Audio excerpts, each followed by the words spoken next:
Alrighty. Well, it is just about time, so we will go ahead and get started.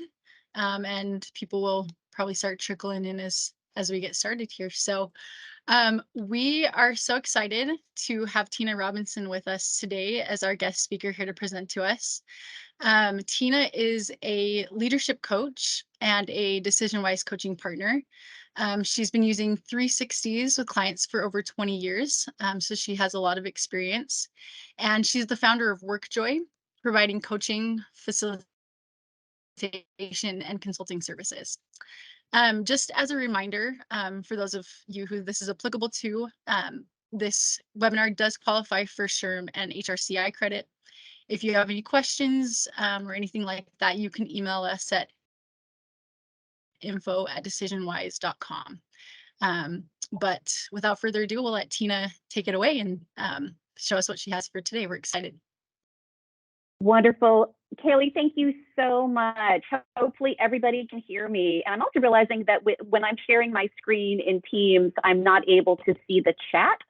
So Kaylee, what I may do is pause periodically and turn it over to you to see if there's any questions that have come up. But if that's okay. Sounds great. Wonderful.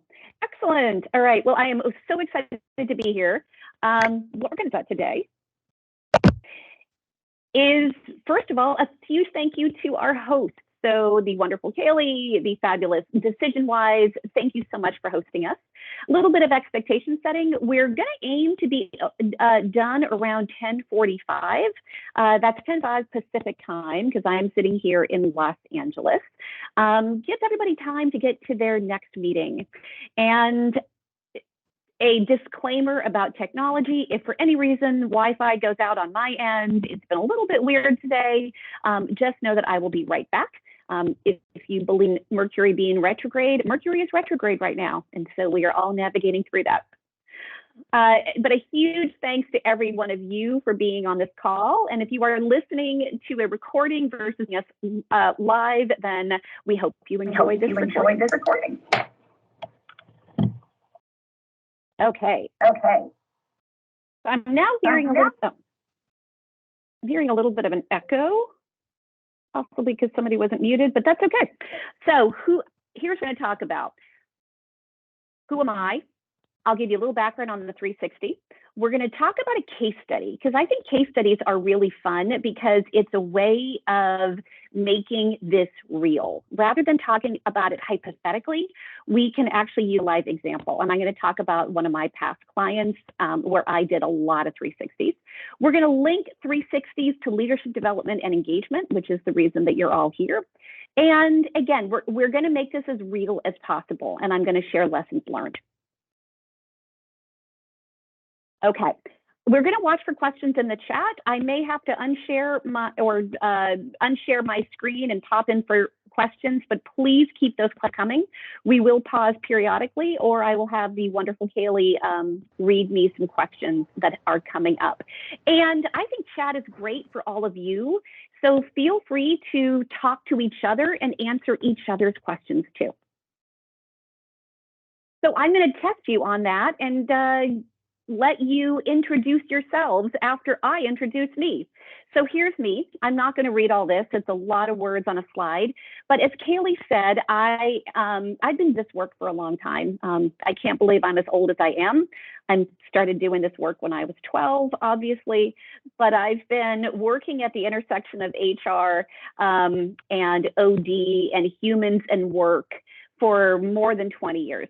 I've been in-house for a lot of that. So I've headed up HR teams, I've headed leadership development, I've worked in sales operations, I've worked in tech, I've worked across multiple industries. And I started my career many years ago in management consulting. In 2017, I founded WorkJoy, which is a great name for an organization that basically helps humans unleash their full potential at work. And we do that through coaching, through training, through program design, and all kinds of speaking and facilitation. So you can check us out online at workjoycoaching.com. I was recruited by a company called Fabletics. Many of you have heard of them. They're sort of a parent company to their brands, including Rihanna's brand Savage X Fenty. Was recruited by them at the end of 2019, just before the pandemic, to create a leadership development function. That's the case study that we're going to be using today. When I'm not doing all this, I teach part-time at the business school at Loyola Marymount University, which in Los Angeles. I love speaking. If any of you might be coming to the ATD conference in San Diego later this month, or the SHRM conference in Las Vegas, I will be there, and I would love to come find me and say hello. I'm an East Coaster by birth and a West Coaster for the last 20 years. And I live in LA with my husband, who is a writer, and I have 2 pet birds. So if you didn't think I was weird before, yes, I live with parrots. They are small dinosaurs that haven't really evolved that much. So now what I want to do is hear from you. So in chat, I want you to say where you work and where you are geographically. So for example, I'm Tina, I work at WorkJoy, and I am in Los Angeles. So take a minute and just say hello to each other and let us know where you are. I'm Judy. I'm in Middlebury. Hi, I'm Sorry, in. um, Oh, I'm going to have you use chat. Sorry, I should have said that. But Judy, lovely to meet you virtually and over voice. Just to make it easier, I'm going to have everybody use chat. But thank you. I love that it is.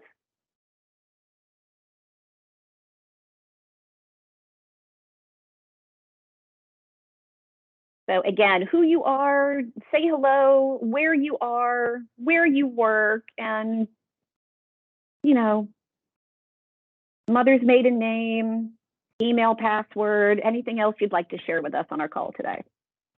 No, I'm kidding. Kidding. Okay, as you are doing that, I'm going to go ahead. Big hello to everybody, and I encourage you to say hello to yourself. If we were live and in person, I would actually have us do 360 introductions. So because we're virtual, I'm going to just give it to you as one of my many gifts today. This was fun. We did this at a conference where I presented this same presentation, where you have people meet somebody in front of them, to each side, and behind them. So works great if you're sitting in rows, also works great if everybody's standing up in a room, works great even if you're at tables. This idea of saying hello to the people in front of us, in back of us, to our sides. So unfortunately, we're not in person, so we can't do that, but food for thought for your next event. All right, so that was going to be our warm-up. We warmed up in chat instead. We're going to get going.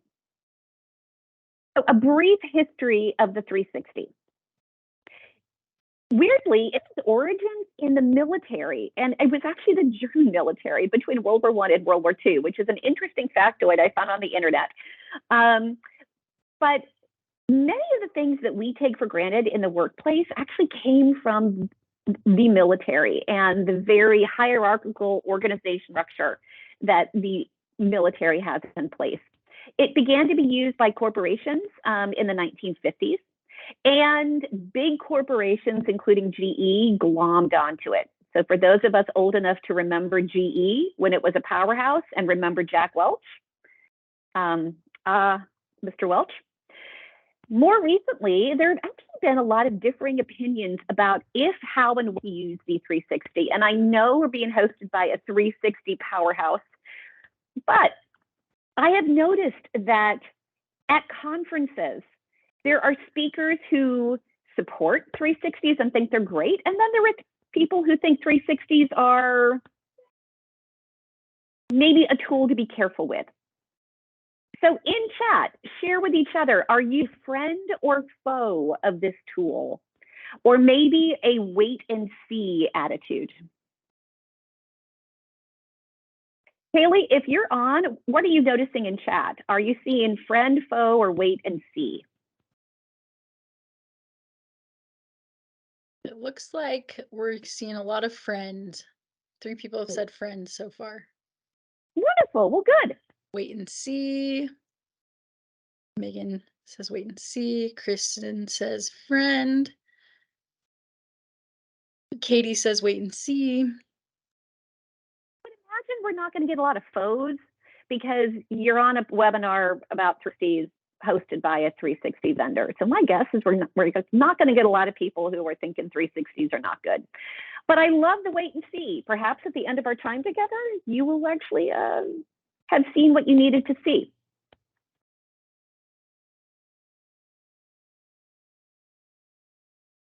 So what is some of the debate over 360s? It starts with an unclear why. And I have noticed this with my clients that the wait and see attitude with 360 really starts with why are we using the 360? And maybe some cloudy in the why. Are you using a 360 to deepen the self-awareness of the participants, leaders? Are you using a 360 to diagnose potential problems? I've had a client come to me and say that was their big why. Or are you using the 360 to evaluate development needs and perhaps shape your L&D structure? All of those are good whys. I would lean more towards 1 and 3 rather than using it to diagnose potential problems. I do think if you do enough 360s, you do start noticing patterns. There's a debate of the confidentiality of feedback and some of the consequences for raters. So how do you set that expectation up front? Who is going to get a copy of the 360? Are raters anonymous? Use 360s allow for that anonymous feedback. How well do raters know the participant? Because if you have raters who really don't know you, it's really easy for a 360 to just default to a middle score. Or people will skip questions, and then you don't have a really valuable result. And then a lot of the personal biases or emotional biases that we see in other aspects of HR work their way into the 3C. So we have the leniency or recency effect. So leniency is, hey, I always give everybody a 5 out of 5. Or recency is, oh, you know, Joe did such an amazing job on the project last week.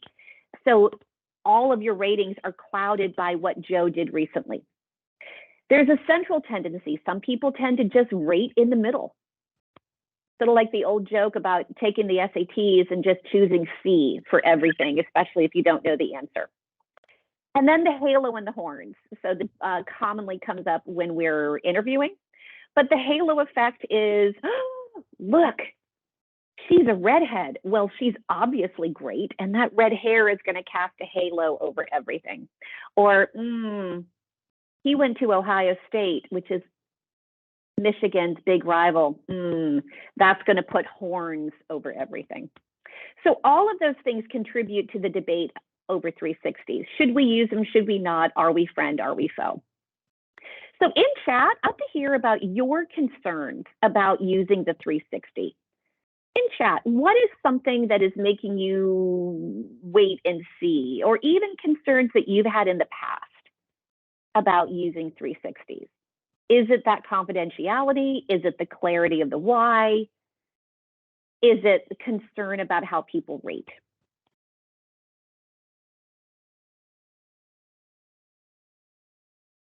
And I'd love to hear, Kaylee, as you see people in chat. That's amazing.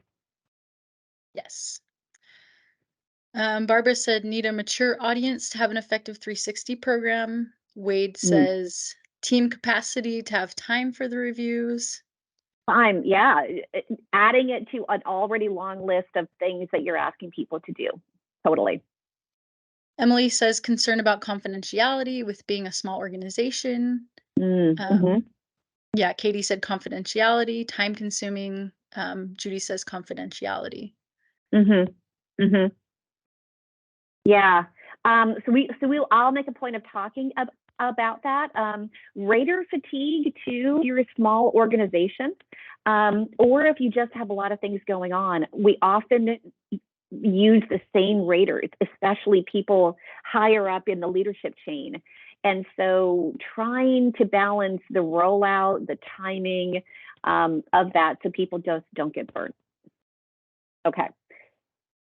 So let's assume, for the purpose of today, that you've already decided to go with the 360. Makes today a little bit easier.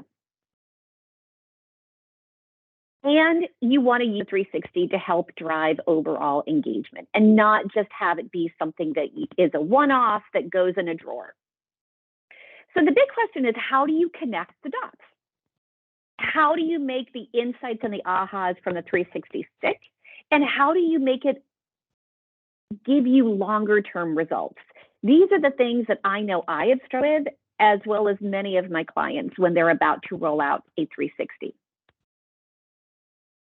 So now I'm going to introduce you to the case study. So Fabletics Inc., formerly Textile Fashion Group. Again, Textile is and still is sort of an incubator for digitally native fashion brands. So you've probably heard of a lot of these brands. So Shoe Dazzle, Jab, Fab Kids, Savage X Fenty, Yitty, Fabletics. Fabletics just rolled out scrubs. So they are started in about 2010. So they're coming up on their 13th anniversary. They have hundreds of retail stores globally. Savage is also rolling out its own retail stores, and they offer a subscription to their offerings. Or there's a subscription. So you pay a monthly fee, you become a VIP, and then you have access to purchase things and you get credits for that. So lots of fun things. So in chat, let me know if you've heard of any of these brands. Maybe you are wearing a pair of Fabletics leggings as we speak. Maybe you have discovered Yitty, or you think Savage X Fenty is pretty cool. What are we seeing in chat, Kaylee?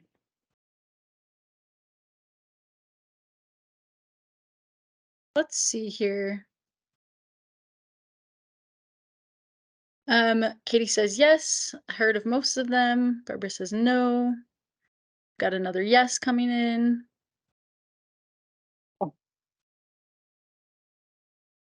That's not part of the quiz. You do not have to be fans of any of these brands, but that's just a little bit of the context. A little bit more context is that Fabletics, despite being it's a mid-sized company, I'm not going to call them small, they actually have a robust talent development function, ongoing career development offerings, lots of professional development. They do things virtually, they do things in person, and they use the Great Place to Work surveys twice a year to measure engagement. And it's something that the organization has been doing since about 2019. So there's a commitment to engagement that's shown in every town hall. It's shown in what the company does with the results. It's shown in their approach to hybrid work. Another chat question. Does anybody else use Great Place to Work?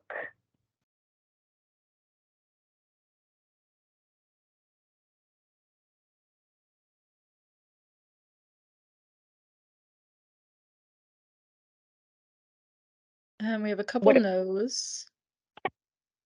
Mostly people are saying no. Yeah, quite a few no's. Not yet. So then here's my follow-up question. If you are sharing engagement, how are you doing it? So share that in chat with us. Let us know. If you are measuring engagement, how are you doing it?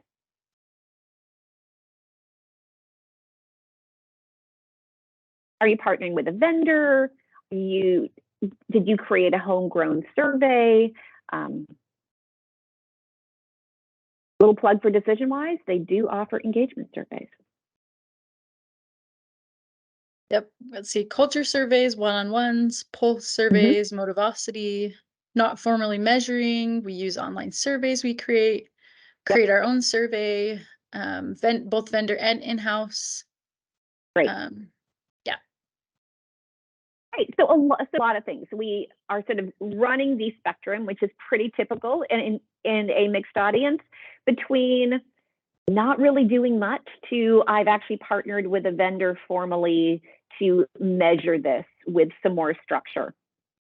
But most of us tend to fall somewhere in between: pulse surveys, one-on-ones, focus groups, homegrown surveys. I think all of that's great. So engagement, let's talk a little bit about what engagement is. I'm speaking to an educated group here, so I don't need to tell you all this. You know that engagement is the emotional investment in our work. It's about emotional and social needs. It's tapping into a higher purpose. And if you have engaged employees, we know this, that these are employees who are enthusiastic about their work, they're committed to their work, they're committed to their workplace, they're more willing to give the extra effort, and they're more willing to stick around. We also know that leaders influence engagement. So this is research that Gallup did a few years ago now, and up to their surveys and all of their data crunching, they calculated that leaders have up to a 70% effect on a team's engagement.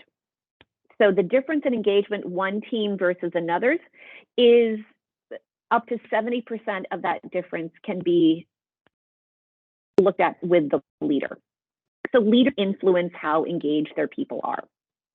So here's the logic that we walked through at Fabletics. If employees believe the Fabletics brands are a great place to work, they're more likely to be engaged.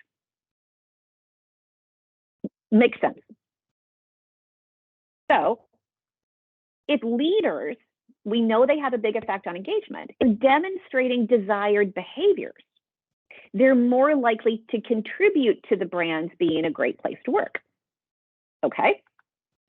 So we want to measure to what extent these leaders are demonstrating these desired behaviors, and then coach leaders around the gaps. So we're going to use a 360.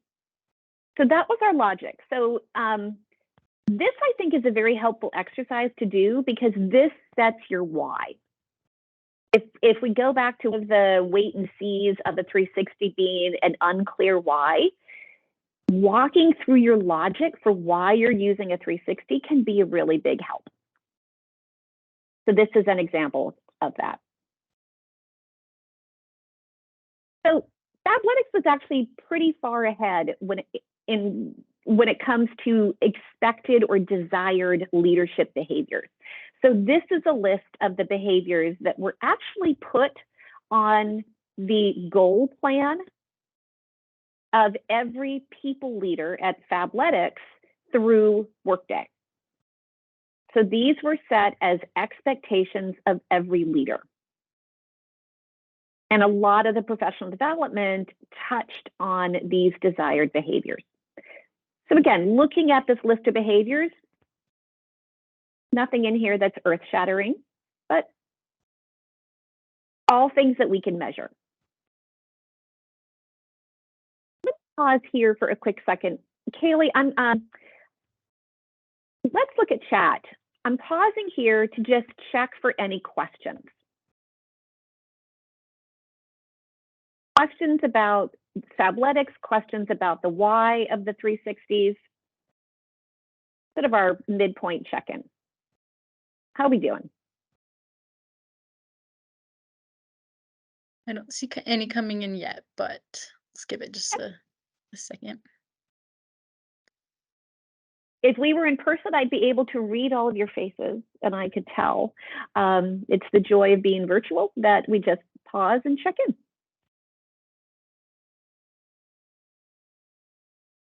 It looks like we don't have any questions as of right now, Tina. Okay, that's great.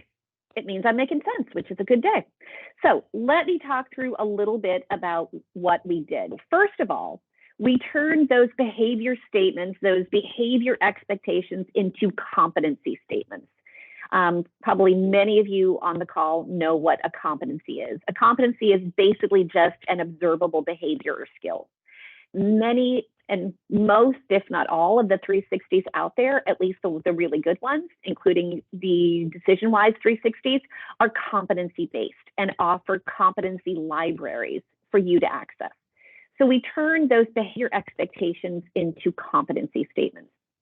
We chose a vendor with past experience with Fabletics. So Fabletics had used this vendor in the past, and had actually piloted 360s with a very small group of people and wanted to stick with that vendor. Okay, sometimes we go with what's familiar. Once we had used that vendor, we actually revised and repartnered. We went to a different vendor, and we actually chose a vendor that was much more self-service. The vendor that we had used previously did a lot of things for us. And as the organizational capability increased, we were able to work with a vendor that was cheaper, because we were starting to watch budget, but also allowed us a lot more freedom and flexibility. And so that's something that you can talk about with a 360 vendor, is how much do you do for me, and how much access do I have to do things on my own? And then we continued learning. So let me share with you a little bit about what we did. All right, so what we achieved, part one. We did 150, and I'm going to say we, but it was actually me as the consultant here, 150 plus or minus 360s with leaders at the senior manager and higher level across multiple countries, multiple functions, multiple businesses, and multiple brands. And we did this, yes, during the pandemic. So each of those 360s included all of the online facilitation of the survey process, the reminders to the raters, and the sort of creation of the reports, and a 90-minute one-on-one debrief with me to talk about the results. So, phew, it was a busy year. What we achieved in addition to those 360s was ongoing demand and increased demand for development opportunities. So the leaders were like, I want to do a 360 with one of the leaders in my group, or hey, I want to get better at XYZ competencies, or hey, I think my whole team would benefit from getting better at XYZ behaviors and skills. All of those 360s also created interest in leadership coaching, in one-on-one coaching, and working with a coach to actually dig into some of these competency gaps. So what we achieved part two was in 2022, actually end of 2021, I'm getting my years confused. The end of 2021, we took all of that learning from the 360 process and we launched a HYPO program, or a high potential program. One of my gifts to you today is a great name. If you're thinking about doing something similar, we called it LIFT. Let's invest in future talent. Because as soon as you say that something or someone is high potential, everybody else starts wondering about their own potential. So we didn't want to call it a HYPO program. So LIFT, you're lifting people up. I thought it was a fun name. And part of that LIFT program, it was invitation only, but it included a 360. We also expanded the 360 offering to leaders who hadn't gone through the initial process, to leaders who were in brand new roles who maybe wanted to refresh their 360 results. And we made sure that a requirement for getting a 360, because there is work involved, was that this leader had to have an active development plan. We tailored the competencies so that we had our own library, so we could pick and choose the competencies for each 360.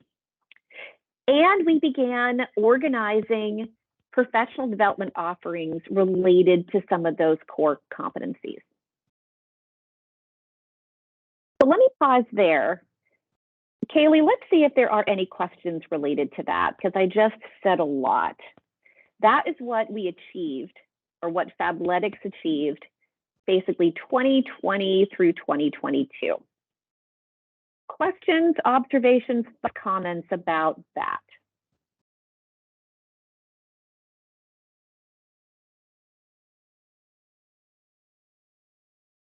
Barbara asked, what were some of the greatest pushbacks you encountered?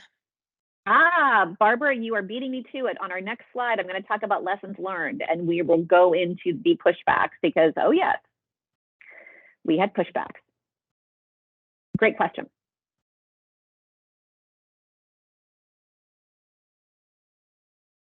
Other questions?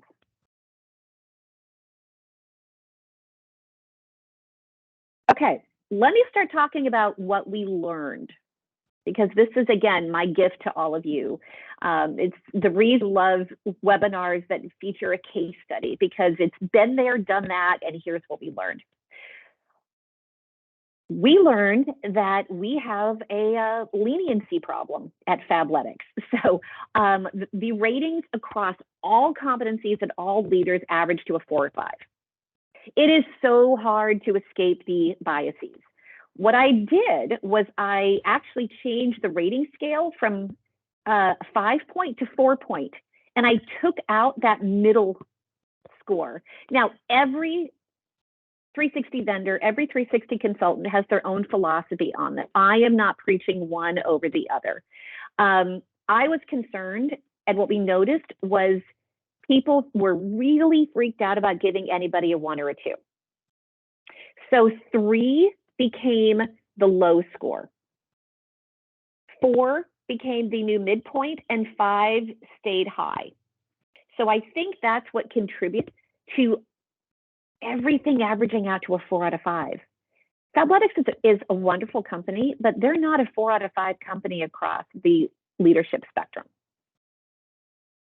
So as you're thinking about your rating scale, think about that. And also, as you're educating your raters, educate them on using the full spectrum of things, but know that you're going to have some leniency challenges. Comments matter more than numbers, partly because of that tendency to either default to the middle or rate too high. So really push your raters to give written feedback. And what I began doing in my messaging to the raters, and most 360 portals will allow you to customize messages to raters, give examples of helpful and not so helpful comments. A common example of a not so helpful comment was, "You rock," or "We just need more of you," or "If I could only clone Joe." Okay, those are lovely, but they're not helpful. They're not specific. So as you're educating raters, give examples of what kinds of comments you'd like them to provide. Invest the time in debriefing. What I noticed had done with the hypo program, with all the 360s, probably more than 200 360s for the organization. Most participants said they read the reports, but they got much more out of the conversation. So invest the time. And so as you're thinking about the rollout of your 360s, do you have the capacity, the time to do a debrief? Do not have that capability or capacity in-house, outsource it to a consultant. Because a consultant can invest this time and knows how to do these. Huge, huge, huge learning for us. And maintain executive support. So Barbara, you had asked about pushback. We were able to mitigate some push because of the constant checking in with leaders. If I wasn't getting raters to respond, if I wasn't getting the 360 participants themselves engaged, I would just go up the food chain. Re-engage those leaders to have them reinforce their executive support. And you really want to keep the participants, managers engaged as well, so that they stay sticky in the process. Let me pause there because that's a lot too. Questions, thoughts, observations? Lisa said, I like lift better than hypo. Thank you. You're welcome. Isn't it a great name?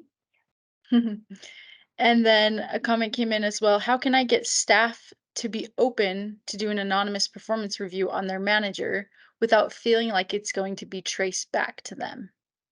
Yeah.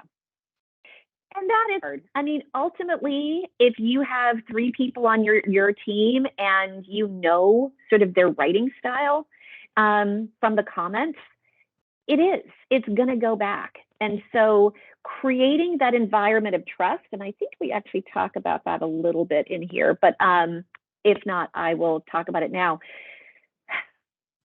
It's ideally, you're bringing a 360 in after you've established some foundation of trust. And you may want to pilot your 360s on teams and with leaders where there already is that psychological safety. Because you're exactly right. If people are worried about their feedback being traced back to them and are afraid of repercussions, they may just give numbers and give no comments. And then it's almost like it's not even worth doing it because you're not getting very much out of it. So trust is a tricky, slippery thing. My suggestion is pilot a 360 in the parts of your organization and with the leaders where there's already that trust, where there is that psychological safety, and build momentum from there. There was one other comment, yeah, Tina. One other question. What do you do when the top of the food chain is the only one who doesn't provide the feedback? Yeah, I've had that happen a lot. Is do as I say, not as I do. You do the best you can and you bring in reinforcements. So perhaps the head of HR can talk to that leader, but you explain the why to that leader and you reinforce with that leader the importance of being a role model. I'm going to keep going because we do have a hard stop at 10:05, so I want to keep us going. I'm going to go quickly through these. I'm pretty sure everybody will get a copy of this presentation. If for any reason you don't, you can email me directly or reach out to DecisionWise and we will make sure that you have it. Make the 360 sticky. So think about putting a 360 related goal into people's development plans. Weave 360 learnings into other leadership development offerings. And looking ahead, again, limit your participants. Recognize the capability and the capacity of your organization. Think about other ways to gather feedback. Sometimes an HRIS has that capability. You may want to do stakeholder interviews. And ultimately, the 360 is just a tool. And that is probably my ultimate learning from all of this. To quickly wrap up, the engagement dots connected. So you're going to be measuring engagement in some way, which is why I asked you about that. You want to connect leadership behaviors to engagement. Connect those dots first. That's part of your why. You want to define the desired leadership behaviors and turn them into competencies, and then use a competency-based 360. Partner with a consultant, partner with a vendor, give yourself a fighting chance for success. I've been an HR team of one. It's really hard when you don't have that support structure. Offer coaching. Again, you may need outside help for this, but get it. I do a lot of coaching for DecisionWise as a third-party coach. So I know how valuable this is. Offer learning opportunities to close those behavior or skills gaps. That can be in the form of coaching, it can be in the form of training, it can be in the form of speakers, workshops, self-study.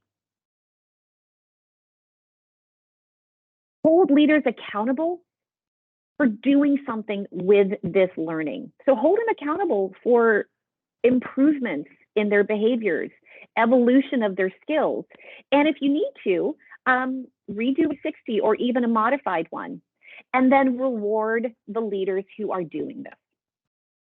Recognize them in performance reviews, in feedback from their own leaders, so that they can connect those dots to say, wow, hey, I am improving as a leader, which, to go to the top, is going to mean that there's going to be a direct effect on engagement.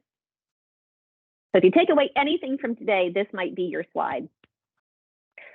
My quick takeaways: the 360 is, move the screen, it's just a tool. Like with any tool, it's what you do with it that really matters.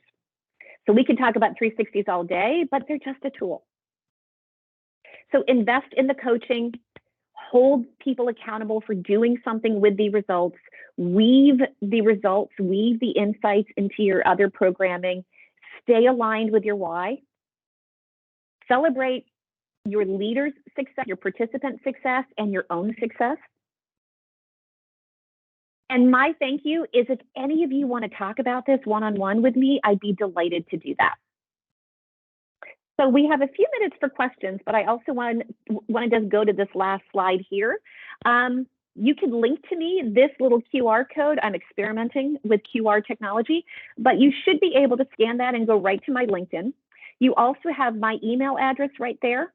And like I said, if you want to talk about anything related to 360s and make it more personal to you and your organization, I'd be happy to too. With that, I think we have another minute or two for questions. So I will leave this slide up. And Kaylee, do we have any other questions to close us out?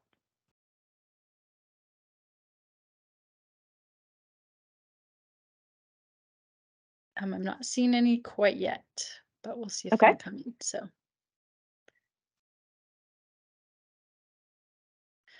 someone said, "Do you ever visit San Francisco?"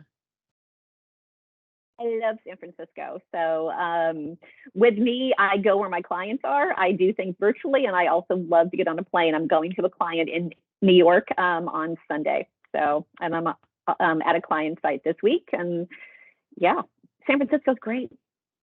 Mm-hmm. And people are asking about sharing the slides. Are you going to be sharing the slides, Tina, or we're going to be sharing the webinar? So we'll email after this out the webinar on demand, and then the SHRM and HRCI credits will also be emailed. But if you want, Tina, we can share the slides as well. If not, then okay. I can go ahead and share a PDF, so I can send that to you. I may send it this afternoon if that's okay. But I will send a PDF, and if anybody for any reason doesn't get it, just send me an email directly. Perfect. Okay. So yeah, we'll send out the recording, slides, and then the credits as well. Wonderful. With that, I want to say, Kaylee, a huge thanks to you for being the voice of chat. A huge thanks to everybody who participated. A huge thanks to DecisionWise, a really, really wonderful vendor. I've known DecisionWise for years now, and I'm thrilled to be one of their coaching partners. And I wish you all a wonderful Wednesday.